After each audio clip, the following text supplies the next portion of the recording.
Bébichos, je suis très contente de vous retrouver justement dans un épisode ultime comme tous les dimanches. C'est un épisode consacré aux frustrés, aigris, jaloux, rageux, mauvais haters. Cet épisode vous est destiné.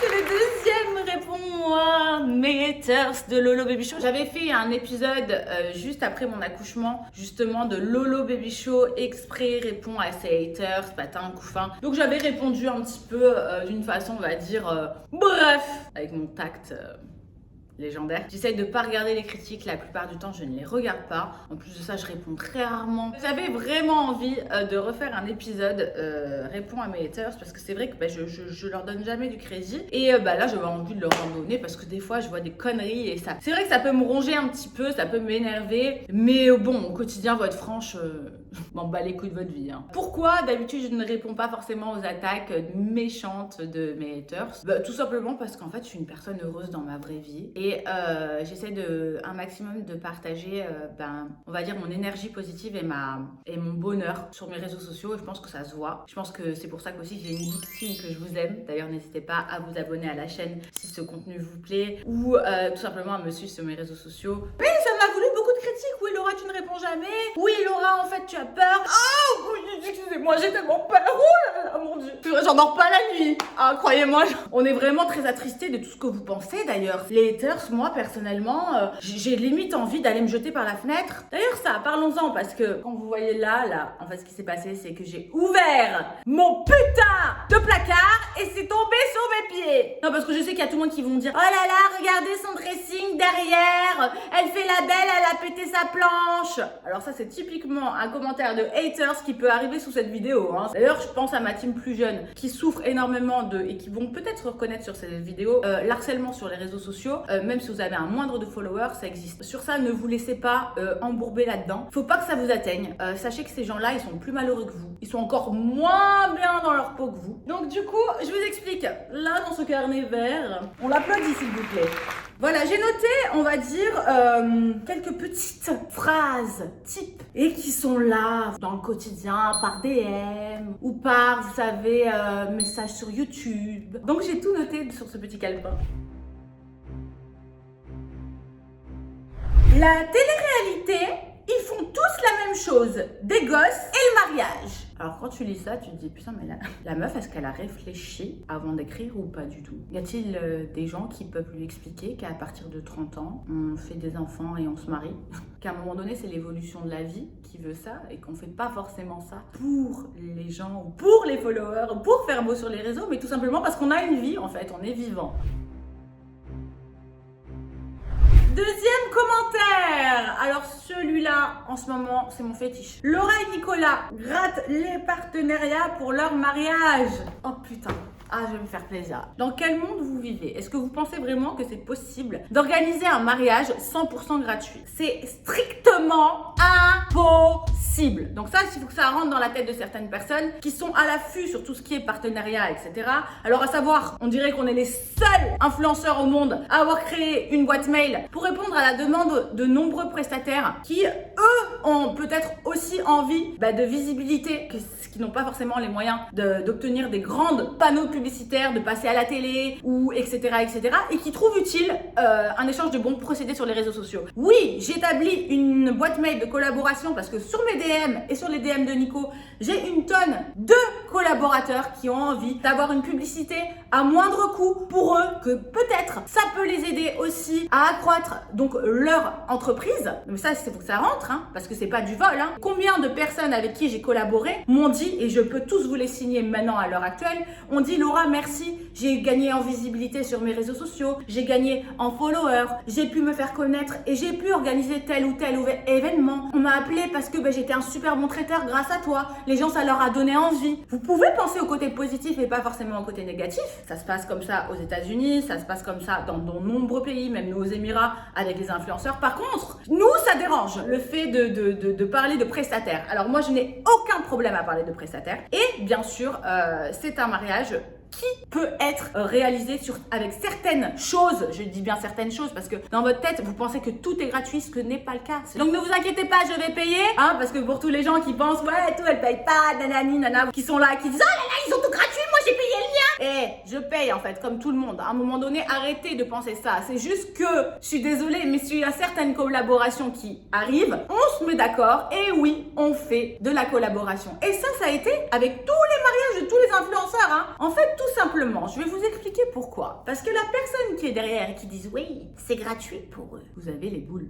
Vous êtes jaloux. Parce que dans n'importe quelle personne au monde, on te dit, je peux te le faire gratuitement en termes de visibilité si tu me mets sur tes réseaux sociaux ou tu préfères payer. Qu'est-ce que tu réponds? Forcément, la personne va dire, ben ok, si je peux te rendre service et que c'est un échange de bons procédés, avec grand plaisir en fait. Donc voilà, ça c'était quelque chose sur lequel j'avais envie de répondre.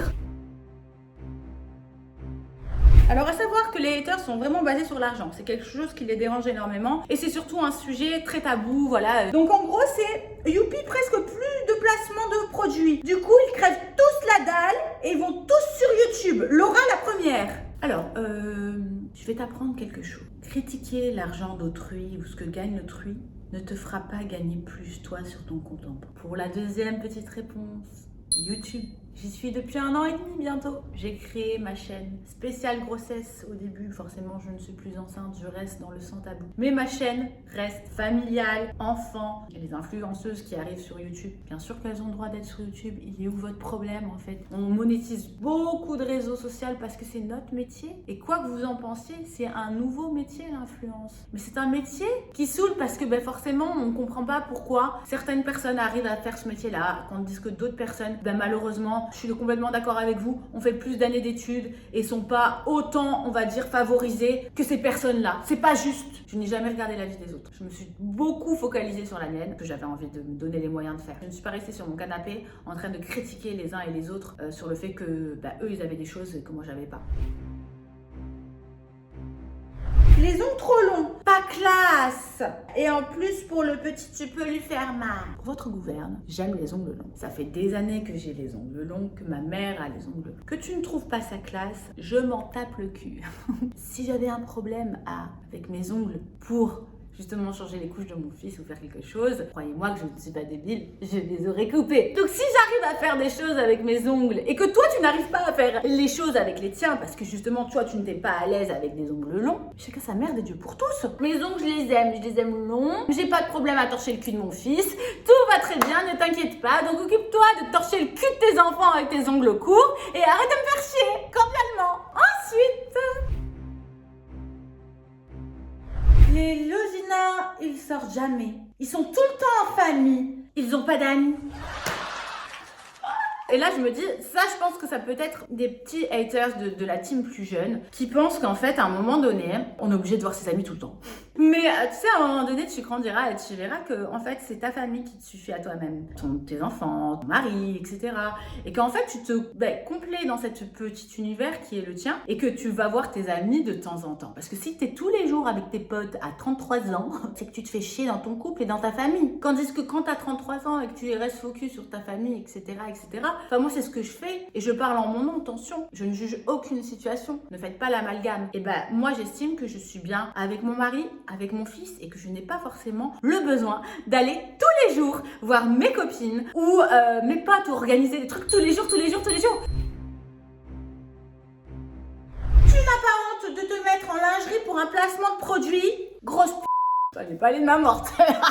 Alors, tu n'as pas honte de te mettre en lingerie pour un placement de produit? C'est dur en 2022 d'avoir des mentalités comme ça, quoi, j'ai envie de vous dire, quoi. Une femme est une pute parce qu'elle se met en lingerie. Ah ouais, là, on a fait un bond il y a 50 ans en arrière, et même pire. Voilà, là, la photo, donc, qui est en collaboration avec la marque Savage X20 que j'aime beaucoup. Voilà, ce genre de personnes, je vous jure, moi, c'est inadmissible. Alors, ce que je comprends pas, c'est que tous ces commentaires sur les réseaux sociaux, vous arriverez jamais à les avoir dans la vraie vie. C'est-à-dire qu'il y a certaines personnes qui se permettent justement d'écrire une grosse quoi que ce soit, parce que c'est derrière un ordinateur et ils se sentent forts. À l'époque, il y avait les meufs de la Redoute. Donc en fait, la Redoute, c'était ce catalogue pour les plus jeunes. C'est comme si la meuf, elle allait à l'époque, elle envoyait un courrier à la Redoute en écrivant « Ouais, vos mannequins, c'est des putes, elles postent des photos en lingerie. » Ça t'aurait pas venu à l'idée de faire ça? Moi, ça c'est pareil, tu vois, c'est mon métier de maintenant. En fait, le métier de maintenant, les réseaux sociaux, tu vois de tout. Alors attention, je suis d'accord avec vous qu'il y en a vraiment, elles abusent, hein. C'est de la lingerie, je suis pas non plus en porte-jartel avec un god. À un moment donné, faut arrêter de déconner.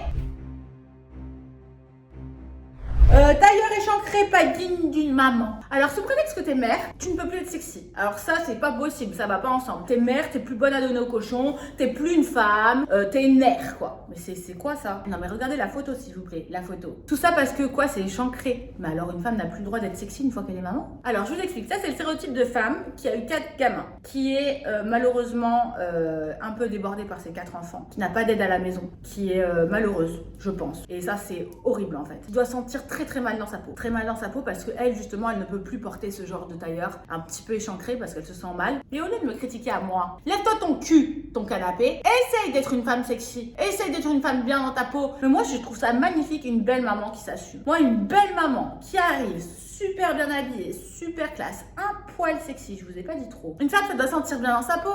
Une femme, elle doit être heureuse et bien dans son corps. Et ça, je souhaite à toutes les femmes qui me regardent, vraiment. Les acteurs, ils font tous semblant de tout. D'ailleurs, Laura, j'en suis sûre qu'elle aime pas Nico. Moi, je vous dis qu'il est tellement chiant que pour vivre avec lui, il faut l'aimer. Hein. Ça, c'est parce qu'on a vu un truc sur les réseaux sociaux. La vidéo qui a tourné à un moment donné, quoi. Ben oui, on est en interview, on se rappelle pas forcément des choses, donc on nous replonge dans le contexte pour pouvoir justement dire ce qui s'est passé à l'instant T. On est aussi d'accord qu'il y a certaines personnes, peut-être nouvelles dans la télé, qui ont compris certains codes. Donc du coup, ben, à l'écran, ça paraît moins sincère, etc. Je vous le conçois. Il y a des gens sincères, les gars, quand même. Ne faites pas l'amalgame de tout. Mais à un moment donné, quand moi, on me met dans l'eau en disant « Oui, il y a 0 personne de sincérité dans la télé-réalité », je vous dis non. Il y a quand même des gens qui ont créé des familles, il y a des gens qui ont créé des couples qui ont été faits, qui peut-être ne sont plus ensemble maintenant, qui ont été des très belles histoires. Je me suis mise en couple avec Nicolas, j'ai eu un enfant avec lui, je vais me marier. C'est sincère, je ne le fais pas pour vous. Non mais parce qu'à un moment donné, vous êtes bien mignons, vous êtes bien gentils, hein, je vous aime bien au village, hein, mes followers, hein, même ma team d'amour que je vous aime, mais ne pensez pas que je fais quoi que ce soit pour vous. Hein. Je fais les choses pour moi. Hein. Ensuite, nous avons forcément refait de la tête aux pieds, c'est un bout de plastique. Ah là là, Laura, elle est trop refaite. Voilà, encore une fois, c'est le physique, le physique, le physique, le physique. Ah, mais c'est vrai que toi, t'es super bien dans ta peau, toi, naturelle, non? T'es tellement bien dans ta peau que t'en viens à venir sous mes photos en train de me critiquer parce que moi, j'ai fait de la chirurgie. Qu'est-ce que vous avez avec les gens qui font de la chirurgie? En fait, c'est tout simplement parce que vous êtes frustrés, soit parce qu'en fait, vous sentez mal, donc vous vous trouvez pas belle, soit parce qu'en fait, vous osez pas faire le pas de aller vers la chirurgie, soit parce que vous n'avez pas l'oseille pour le faire. Parce que moi j'en connais des gens qui sont bien dans leur peau en fait, qui sont naturels et qui les meufs c'est des bombes atomiques, mais elles s'en battent les couilles de se retourner et de dire putain la meuf à côté de moi elle est refaite, elle est moins belle. On en a rien à foutre. Moi et mes seins siliconés, on est bien nous. Regarde, ils sont bien, ils sont contents d'être là en fait à un moment donné. Est-ce que toi les tiens sont contents? Non, je ne pense pas. Je comprendrai jamais pourquoi il y a une multitude de femmes qui sont là, qui prennent le naturel, qui disent voilà moi la confiance en soi, je m'aime avec mes défauts, etc., mais passent quand même leur temps à critiquer celles qui les ont gommées. À un moment donné, chaque femme est belle comme elle est, qu'elle soit en plastique ou naturelle. Ah oui. Tes stories, à part le sport et ton gosse, y a rien. Ta vie doit être très fade. Oh, j'ai envie de te dire, elle est quand même moins fade que la tienne parce que moi j'en suis pas au point à écrire de la merde sur les réseaux sociaux. Pourquoi vous critiquez toujours les contenus de certaines influenceuses? Si vous n'êtes pas content, hein, on est d'accord, on prend ses clics et ses claques et on se casse. T'es pas abonné toute ta vie à moi en fait. C'est pas parce que t'as appuyé sur le petit bouton que ça y est, t'es obligé de te coltiner tous les jours mes stories. Si t'as pas envie, tu dégarpilles à un moment donné. Moi, je propose du contenu qui me ressemble. Je suis comme je suis. Si ça te plaît pas, je t'invite à aller doucement papauder par les canards sauvages. Suivant. Ah ouais, il faut que je vous raconte un truc aussi. La dernière fois, je suis tombée sur une conversation et ça m'a fait vraiment rigoler. La conversation, elle était entre 2 meufs, dont une est venue gentiment me voir en me disant ah, j'adore ce que tu fais, merci pour ce que tu fais, ton contenu me plaît, etc., etc. Est-ce que je peux avoir une photo? J'avais dit oui, avec grand plaisir. À savoir que je suis même des fois plus mal à l'aise qu'eux parce que je me considère pas du tout comme quelqu'un de connu ou quoi que ce soit. Je suis vraiment mal à l'aise, donc du coup des fois je fais un petit peu oui bien sûr et tout. Mais je suis pas forcément à l'aise, mais ça me fait plaisir vraiment de le faire et ça me fait plaisir quand les gens viennent me démarcher pour une photo. Cette meuf était super sympa et il y avait la meuf à côté qui, elle se la racontait un peu. Elle dit c'est qui? Sa copine elle lui dit bah écoute c'est Laura, elle fait de la télé-réalité et tout ça. Ah la télé? Ah non moi je regarde pas la télé. Non je peux faire une photo quand même, c'est pour ma femme de ménage, ma cousine, mon arrière-grand-tante. Non parce que c'était pas pour moi hein, parce que moi je regarde pas la télé-réalité. Hein. Je suis désolée je te connais pas, hein, je regarde pas la télé-réalité. Hein. 2 minutes après. Allô? Non mais tu sais pas quoi? Je viens de croiser Laura de la télé. Ouais, Laura de la télé là. Bah tu sais, moi je regarde pas trop la télé, hein, mais Maëva, elle est toujours avec bébé. Ah ouais, non, je sais pas. Non, mais tu sais, moi je regarde pas la télé, hein. D'ailleurs, en fait, je t'ai pas dit, la dernière fois, j'ai vu le mariage de Carla et Kevin, franchement, c'était trop beau, hein. Ouais. Non, mais moi, tu sais, moi je regarde pas ces gens-là, franchement, c'est vraiment de la merde. On dirait qu'on est. C'est honteux de regarder la télé-réalité maintenant, alors que tout le monde, à un moment donné ou à un autre, a bien regardé la télé-réalité. Ceux qui disent, oui, tout c'est suivi que par des jeunes, c'est du faux et archi faux. Nous avons des tranches d'âge très variées dans la télé-réalité. Il y a certaines personnes qui voient le bon côté, que vous devriez aussi prendre. Mais il y en a encore dans ce petit carnet, hein. Arrête de faire la belle. Tu fais partie des influenceuses qui s'habillent en Zara. Mais il est où le problème avec Zara, les gars? Parce que t'es influenceuse, tu peux pas t'habiller en Zara. Mais je pense qu'il y en a, vous êtes stigmatisés à penser que influence est égale à meuf qui va s'habiller des Gucci de pied jusqu'à la tête. J'ai des sacs de marque comme vous pouvez le voir derrière. Mais c'est tout. La plupart du temps, mes fringues, c'est du Zara. Et alors? D'accord, ok. Il y a pas mal d'argent dans l'influence, mais à un moment donné, il faut aussi se dire qu'il y a des gens normaux. C'est-à-dire de temps en temps, on se fait plaisir. Moi, j'ai pas de problème à le faire. Je me fais plaisir sur les sacs, sur les chaussures, mais je m'habille en Zara. Au lieu de faire la belle à Dubaï, dans ta maison, où tu fais croire que c'est la tienne, tu devrais acheter une maison en France. Bah alors, toi, t'as pas vu la première vidéo. Moi, j'ai jamais dit que ma maison, c'était la mienne. Alors, ce n'est pas du tout la mienne. Je n'ai pas gagné à l'euro million, je la loue. Il est où le problème? Et puis, quand bien même, Stéphane Plaza, est-ce que tu sais si j'ai un bien en France ou pas? Peut-être que j'en ai plusieurs, tu ne le sais pas. Mais c'est quoi ce truc sur les réseaux sociaux? Vous avez tellement l'habitude, peut-être, que tout le monde balance ce qu'il a, qu'en fait, vous pensez que les gens, ceux qui ne balancent pas ce qu'ils ont, ils ont rien. Et vous vous amusez à les dénigrer. Combien de fois je reçois des messages en disant ouais, tu fais la belle, va t'acheter une maison? Mais c'est quoi votre délire en fait? Qu'est-ce que vous savez ce que j'ai ou pas? Peut-être que je le dis, peut-être pas, peut-être que j'ai des appartements, peut-être que j'ai plein de choses. Et c'est peut-être pas forcément le contenu que j'ai envie de mettre en avant. Donc quand un influenceur vous montre trop de choses, vous l'insultez. Et quand il vous montre en fait des choses intéressantes, mais sans forcément vous montrer ses biens, c'est une merde et c'est une personne qui n'a pas forcément d'argent parce qu'il ne vous montre pas ce qu'il a. À un moment donné, il faudrait peut-être savoir, hein, parce que nous, on devient un peu fou là. Bref, écoutez, je ne vais pas, entre guillemets, faire plaisir à montrer tout ce qu'il y a à montrer. Donc écoutez, en gros, voilà, cette petite vidéo, c'était vraiment pour répondre à mes haters, parce que je réponds jamais avec eux. Après, il faut savoir quelque chose, c'est que moi, je suis, comme je vous disais, quelqu'un de très positif et je retiens que les bonnes choses de les gens qui me soutiennent. Merci d'être de plus en plus nombreux, à savoir que je vous aime énormément. Bref, donc du coup, j'espère que cet épisode vous a plu. Mais voilà, il y en a marre de tous ces cons sur les réseaux sociaux qui passent leur vie à critiquer les autres parce que en pensant que ça va leur faire du bien dans la leur. Alors regardez tout ce que vous avez dit sur moi, regardez à quel point je m'en tape. Hein, voilà, vous pouvez toutes vous foutre les critiques au essayez de prendre soin de vous, essayez de prendre soin de vos vies et arrêtez de critiquer ce que font les autres ou sinon, essayez de faire mieux. Donc voyez, ça c'est tout ce que vous pensez, voilà, toute la méchanceté, toute votre haine, toute votre jalousie, etc. Vos commentaires à la con, sachez une chose, c'est que je m'en... Voilà. J'espère que ça vous a plu, welcome to Lolo Baby Show